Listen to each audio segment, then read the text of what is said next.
live, the Domestic Estate Manager Studios in Grosse Pointe, Michigan. It's the nation's #1 podcast series in the private service industry. It's time for DEMA Live. Now, here are your hosts, Matt and Mike. Hello and welcome back to another edition of DEMA Live. I am your host, Matthew Hack, and today we will continue our road to the 2013 DEMA Convention podcast series. I'm joined today by Claude Robbins. Claude is the founder and current director of the International Wine Guild. With more than 3,000 people who have completed the program at the Guild, the International Wine Guild has been named a top 5 wine school in the United States by both Food and Wine magazine and the Wall Street Journal. Well, at this time, let me welcome my guest, Claude Robbins. Claude, welcome to DEMA Live. How are you today? Very good, Matthew. How are you doing? I'm doing fantastic. So today we're going to be talking a little bit about the 2013 convention. We're going to be talking a little bit about the International Wine Guild and the presentation that you're going to be making to all of our attendees. Before we get started, though, I always allow our guests to give a little brief bio of how you got started in the industry and a little bit of background on the company. So can you tell us how you got into the industry and a little bit about the International Wine Guild? Well, actually, I've been teaching wine education at the college level for over 30 years. I won't say how many over 30 years, but over 30 years. So this is something I have a real passion for, that is teaching people and explaining to people all about wine. I think it's one of the world's most wonderful intellectual endeavors. We started the Guild in 1998 because we felt there was a need for a professional American wine school. So we became a vocational school. We are now teaching all over the United States. Food and Wine magazine and the Wall Street Journal both think we're one of the top 5 professional wine schools in the country. And we've actually worked with a lot of people who have associations with an organization like DEMA. And in fact, all the way back in 2001, we trained the White House staff on sommelier service and how to pair wine to food. So we really do understand the need for understanding about wine and understanding about proper service. And we want to get the word out to people that it's something that's fun. And one of our favorite topics to talk about is always going to be wine and food pairing. Yeah, absolutely. And I think that that's always a fun topic for all of our members, for the simple fact that, you know, the ability to be able to match a great wine with whatever dish you might be serving is extremely important, especially for, you know, when it comes to the palate. And you want to make sure that's a real smooth transition. Yes, you do. And, you know, what I'm going to do is a talk and a exercise at the National Convention on Wine and Food Pairing. And one of the things I always like to explain to people, this is not something you just do for special occasions.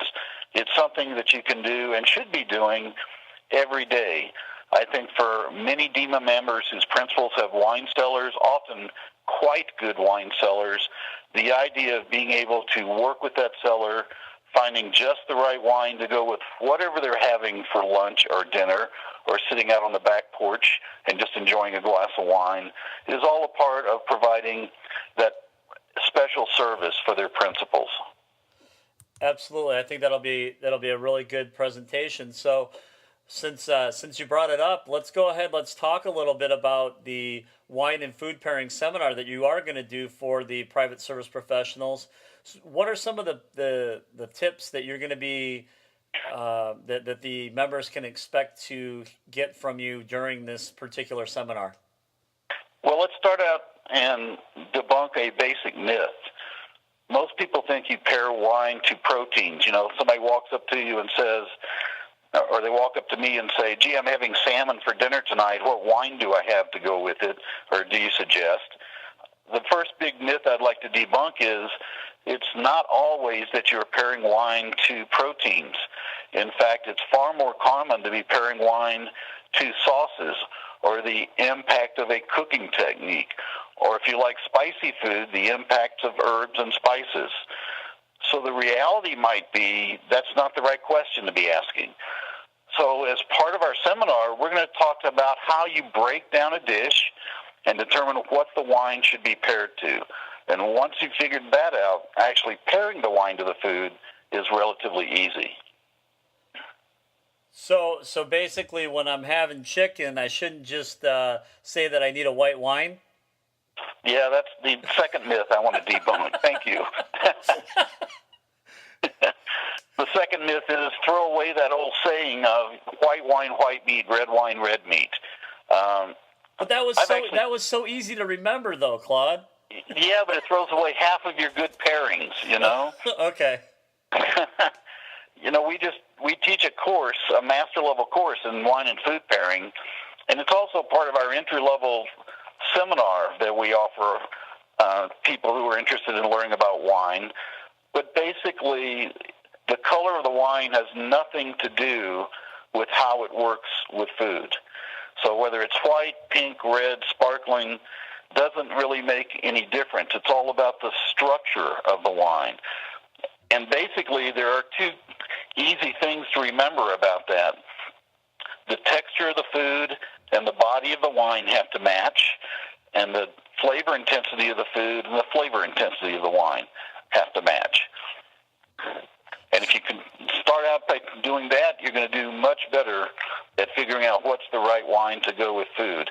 And by the way, the other thing that's really important to remember that we're going to talk about is you pair wine to food. You don't pair food to wine. So you always figure out what you're eating, or if you're going to a restaurant, what you're going to order, and then you decide what wine you're going to have with it. Okay, that's an interesting point. I don't think I've ever heard that mentioned, but then again, I'm not a sommelier, so. Yeah, well, we can make everybody a sommelier, you know. All right. No, that's those are great points. And now, when you talk about preparation and exercises pairing wine to food, what type of results are we looking at regarding that? Well, actually, we're going to do a very simple exercise because a seminar like this does have a limited time frame. So we're going to take one protein group, cheese, and talk about how you actually pair wine to cheese. Okay. Then we're going to have a couple of cheeses and a couple of wines and demonstrate what we're talking about. All right, that sounds like a good reward for working hard at learning some stuff about wines, huh? That's right. You know, it's a really dirty job, but somebody has to do these things. Absolutely. So Claude, I think that gives a really good base and a platform for what you're going to be presenting on at the convention. Now, we've been in conversations for probably about a couple of years, and we've always wanted to have International Wine Guild as part of the association, and we're really, really excited to have someone of your guys' particular status as part of the association. And one of the benefits that I think that your company brings to the association is a lot of background knowledge regarding the wine industry. Are you going to be doing anything regarding that for any attendees at the convention? Yes, we are. Actually, as you know, the Guild will also have a booth, and we invite all of the attendees to come by our booth. We're actually going to do a fun little wine and food pairing event in the booth. We're going to have white, milk, and dark chocolate, and we've paired a particular kind of sparkling wine to each of them to actually show another whole aspect of wine and food pairing. So we'll have some fun with wine and food pairing at our booth, but I want to let everybody know that we have some other things that we're going to be doing, and we also are very glad and excited to be part of the DEMA team at this point. So I want to throw out there for everybody in DEMA that we have a couple of very special scholarships available to any DEMA member for any of our seminars or courses between now and December. If you want to take any one of our 3 level 1 courses, which would be our wine seminar, our fine spirits seminar, or our sake seminar, which is a $495 seminar, we're going to offer DEMA members a $200 scholarship to take our level 1 seminar. If they want to take our level 2 our level 2 course, then, which is a $1,900 course, then we will offer a $900 scholarship. And these scholarships will be available for all DEMA members, and they will be available at all the places that we currently teach our seminars and courses. The only thing is they're going to have to call the Guild to register, because we don't have this special scholarship on our website.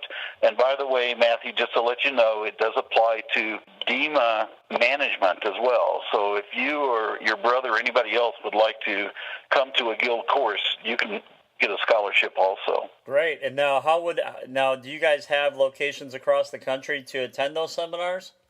Yes, we do. Our Level 1 seminar is taught in a number of places. You can go to our website, which is internationalwineguild.com, and look up all of our locations. But basically, in Denver, in Dallas, in Austin, in Fort Worth, Scottsdale, McLean, and Houston are the key places we will be offering this scholarship. Okay. All right. That's awesome. Well, we really appreciate that. And I think our members, it definitely could be something that our members could take advantage of, especially to be able to go back to their principals and show the value of that particular course and what they're going to be able to return back to the principals. So we really appreciate you guys making that offer. Well, we're really glad to do it for your membership, and we can certify your membership as sommeliers or wine managers, whichever is the appropriate title they feel will be best for what they are doing.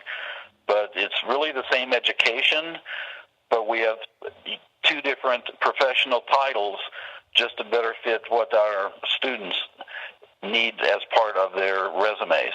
Okay, that's great. That's fantastic. Well, that's really exciting news, Claude. I didn't know that we were going to be having news breaking information coming out on this podcast, so that's really cool. Hey, it's pretty exciting for us, and this seems like the best time to announce it. All right, sounds good. So, with that being said, Claude, if anyone wants to actually get in touch with the International Wine Guild or yourself, real quickly, can you go ahead and just repeat your contact information one last time, please? Sure. Let me give you a couple of phone numbers. If they live in Colorado, they can reach us at 303-296-3966. If you live outside of Colorado, we have an incoming free Watts line, which you can reach us at 866-946-3338. Or you can go to our website, internationalwineguild.com, and the International Wine Guild is all one word, lowercase. Okay. And the first person they'll probably talk to will be Carrie, who is our registrar. If they want to talk to me personally, just ask Carrie to transfer them to me. All right, sounds great. Well, Claude, we are really looking forward to having you and the International Wine Guild at the convention this year. I think it's going to be an outstanding opportunity for any of our attendees to be able to gain a ton of knowledge, walk away with some great gifts, and we really appreciate you guys taking the time to come and attend at this year's convention. Well, we look forward to being there. It's always nice to be in Orlando. We have a brand new booth that we're going to be using, so I hope everybody will take the time to come by and see us.